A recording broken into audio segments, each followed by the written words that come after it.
Alright, what's going on, guys? Trev back again, here to bring you another video. In this one, we're going to be taking a look at some brand new pictures we have for next week's episode of The Walking Dead Season 9, which is episode 10, in which we get to see Alpha without her Whisperer mask on.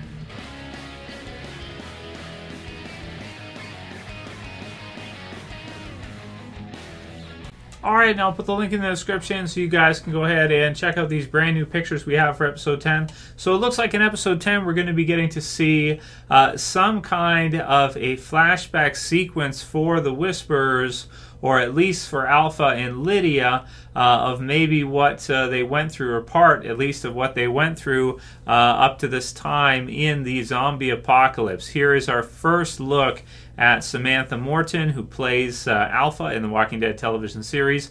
And I personally, I don't know what to say. A little bit different than what I would have imagined, a bit different than what I thought. She'd kind of look like underneath all the Whisperer's gear, but I suppose this is back to, where she was kind of more of a normal person. And yeah, I mean, she looks, relatively normal, can we say? She looks just like any other lady you might see, middle-aged mother type of lady that you might run into. She doesn't look that fearsome. She doesn't look that scary. It's, I don't know. I mean, you've got some kind of drawings here, or some CPR stuff for adults here. And yeah, man, I mean, I don't have too much else to say about her look here. It's just not really what I had expected to see. Someone like Alpha, it's just when you take off all the gear and the whole Whisperer thing, she really isn't that scary, underneath. Just looks like any other lady. In here we got another one with her and another Whisperer standing there, which at first I thought, wow, is that Beta? And then I thought to myself, like, no, he's not big. Ryan Hurst is bigger, I think, right?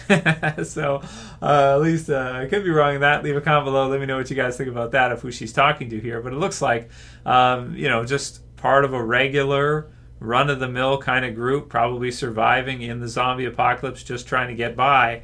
And most likely in this flashback sequence at some point we'll probably see her put on the zombie mask. We'll probably see her put on the skin in order to survive, along with Lydia. So her and this other guy here. Another one of her sitting there, maybe thinking, deciding maybe what she's going to do.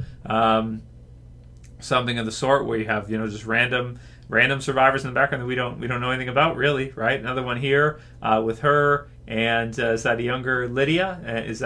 Could he be Lydia's dad? I'm not sure. Could it be?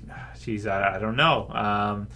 We'll have to see. Again, it's a flashback sequence, so we really don't know anything about it. But yeah, she just looks like any other just regular middle-aged lady. Another one here we have of these characters in this flashback. Again, not too much to say in terms of what can we give thoughts on, because this is an entirely new story that they never went through this in the comics. They never went through Alpha's backstory in the comic book series version. So this is all new stuff for all of us, and new content for the television series that was never in the comics before. And here she is with her and Lydia, who does look a lot younger. I'm guessing this would probably be before the time skip. Don't you guys think? So in terms of where we're seeing these pictures at, this is probably somewhere similar to when Rick and the group were either going through All Out War or before All Out War, maybe when they just found Alexandria. One of these types of times before everything just went to hell, and before the time skip. So it'll be interesting to see in the chronology of it how long it took for her to put on the mask and to become a full-fledged Whisperer. How many years in did they start the strategy? Of course, this is likely before, so, with Lydia being so young and everything,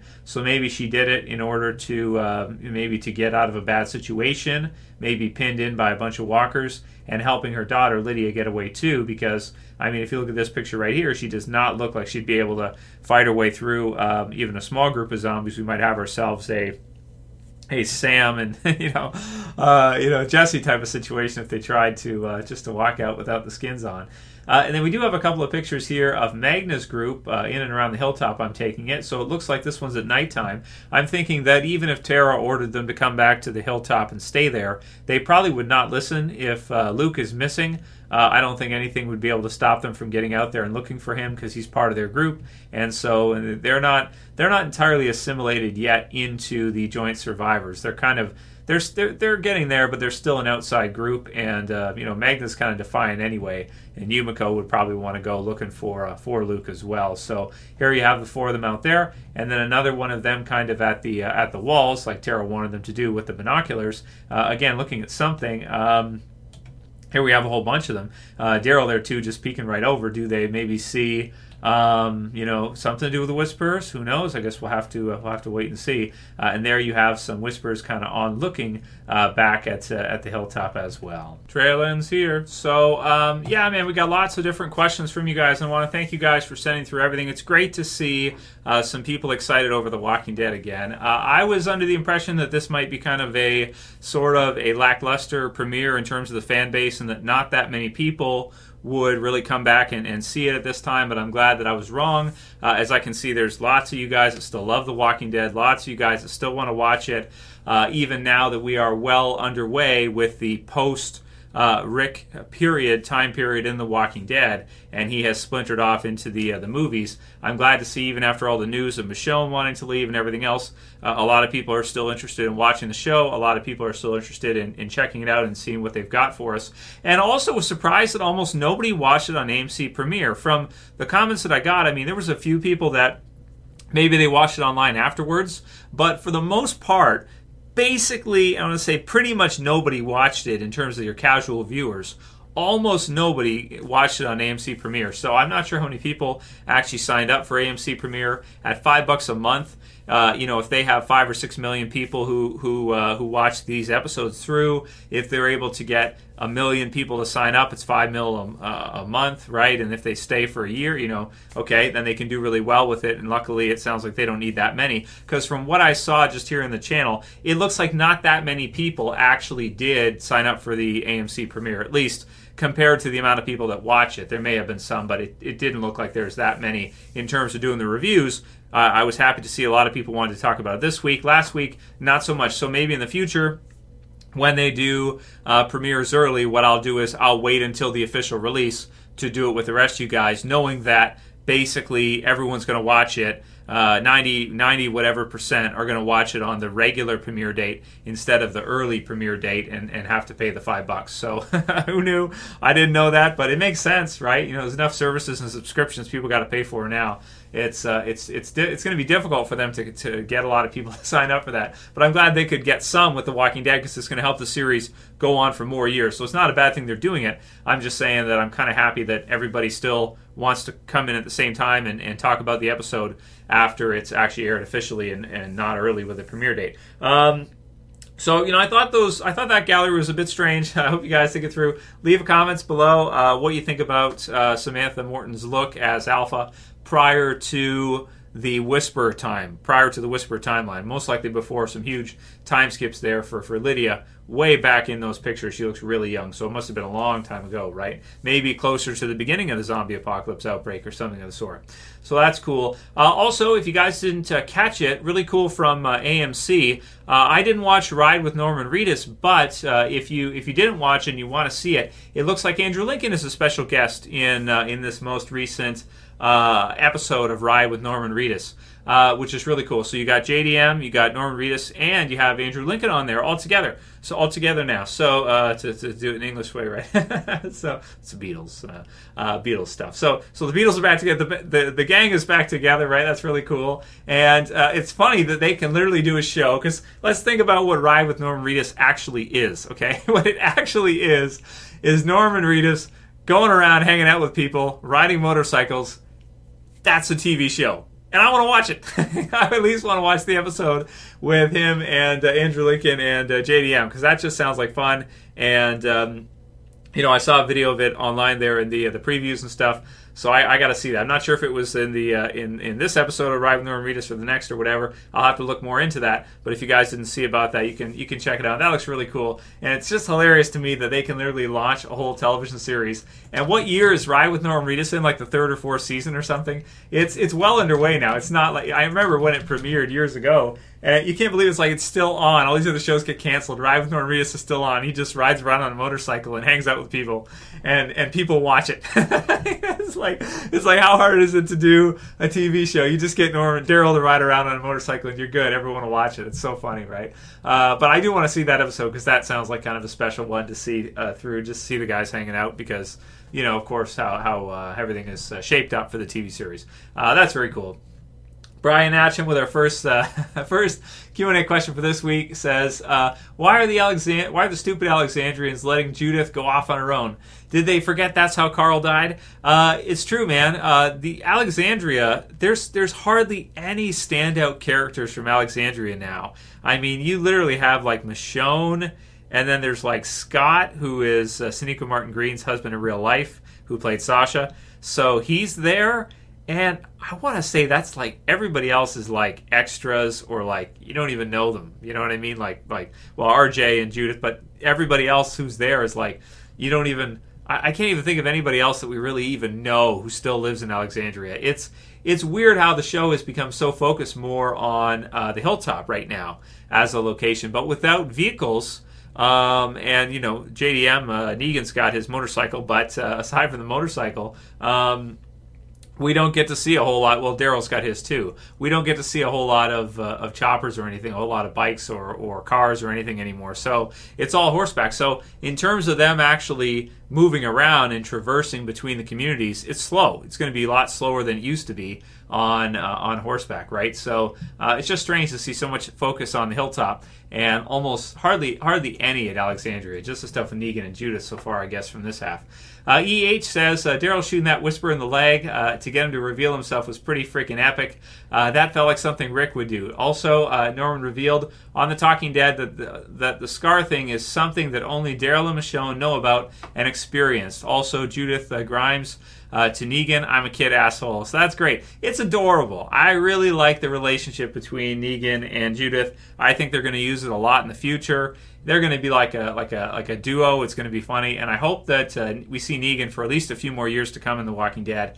And I think we will. I think we will. There's definitely room there for him, and you know, if he can somehow redeem himself by coming back after he escaped and you know, protecting Judith or something, if maybe him and her are going back and they somehow run into the Whispers or something, then maybe he could help her out or something. You know, something like this that he could do. Maybe he could do a good deed to redeem himself in the eyes of some of the Alexandrians or something. They need to redeem him somehow. Plus, Michonne's going to be leaving anyway in like, you know, a little while, like next season. So, you know, I hope Negan stays on for a while, man, because I really like to see him and Judith is really fun.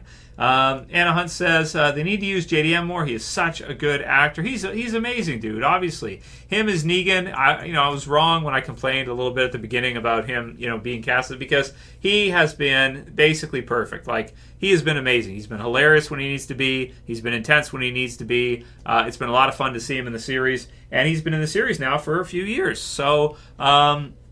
That's great to see, and I hope he'll stay for at least a few more because we need characters like that. We need a Daryl, Carol. If Michonne's going to leave, you're going to need a Negan. A Judith, too, I guess. It's better than nothing, I guess, right? Because you don't have your Carl, right? Like the comics did. Renee H. says, hopefully this is more exciting than the big storm in Fear the Walking Dead about the blizzard. So if you guys didn't see it, I'll have it in the end screen videos for you guys after this one. You can watch it through. Basically, they're going to be doing a blizzard in the Walking Dead TV series near the end of the season if the information is correct, and it sounds like it probably is. So that's going to be cool to see wintertime in the Walking Dead. Winter is coming. And check out the video if you want to hear more details. But yeah, I hope so too, Renee. I hope it's a lot better than the Fear the Walking Dead hurricane, because that was pretty weak, man. I mean, I don't want to say it was like the worst thing ever. I like the Alicia episode where her and Charlie were in the house and everything, but it was pretty weak. I mean, the effects on it and stuff were like, they were like borderline mediocre. Like they were not impressive. They were just like, okay.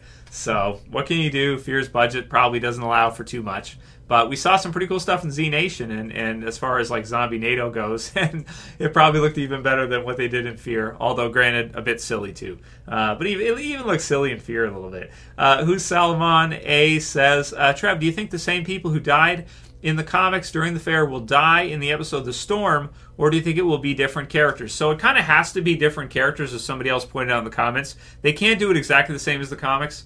And, I mean, there might be some in there. We'll have to see what they do, but we'll do a Death Predictions video really soon. And I'm sorry, I know you guys have been waiting for it for a while. For some reason, I've just been really busy with all these other videos. They did a lot of trailers and stuff before this half hit, and then it was the premiere early, so it just got pushed back, and I didn't get it done. But I will do it soon, and when I do, we'll go over specifically who we're predicting is going to be killed off in that sequence if they adapt it almost the same from the comics. But it looks like Whisperers are going to be killing people already, so you can see blood on their hands and stuff in the trailers and everything like that. So yeah, man, it's going to be bloody, it looks like.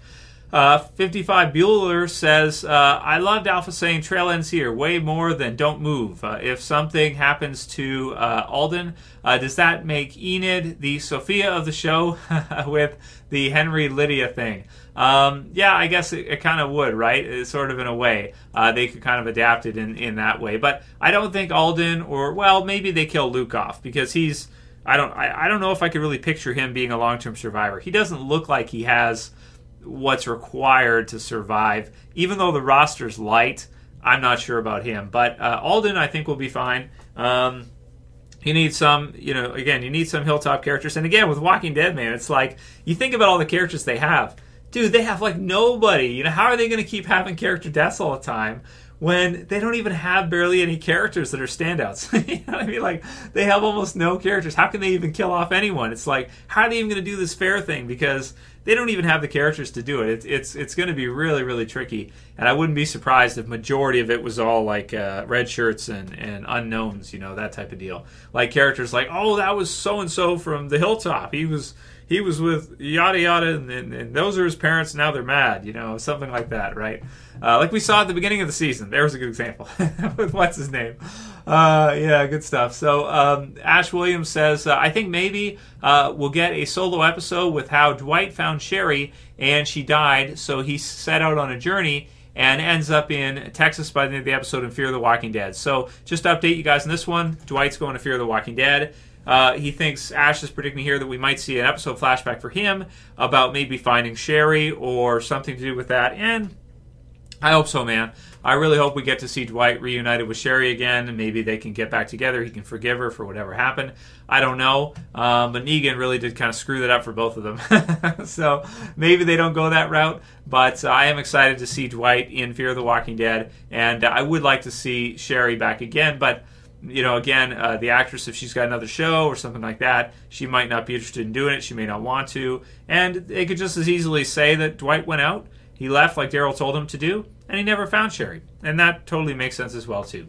T. Gilly says, I'm glad you like the relationship between Negan and Judith. I don't get all the hate for it I'm seeing. It makes sense. A little girl would be so trusting, and Negan living in a cell for 7 years would want company. And they're like right beside each other, as we saw when he escaped too, right? They're like right near each other in Alexandria. So, yeah, man, Negan needs someone to talk to, and Judith is funny. So, yeah, it's great. I enjoy it a lot, and I don't really understand the hate for it. I mean, given the set of circumstances, who would you rather have her kind of have scenes with and do things with? I mean, Rick's not there. You can't change that. Michonne's got to go out and be warrior Michonne. Personally, I think it's great. I don't know who else you'd use from Alexandria. I guess you could add a new character or something, but I don't think it would have the same impact as it does with Negan, so I think it's good stuff.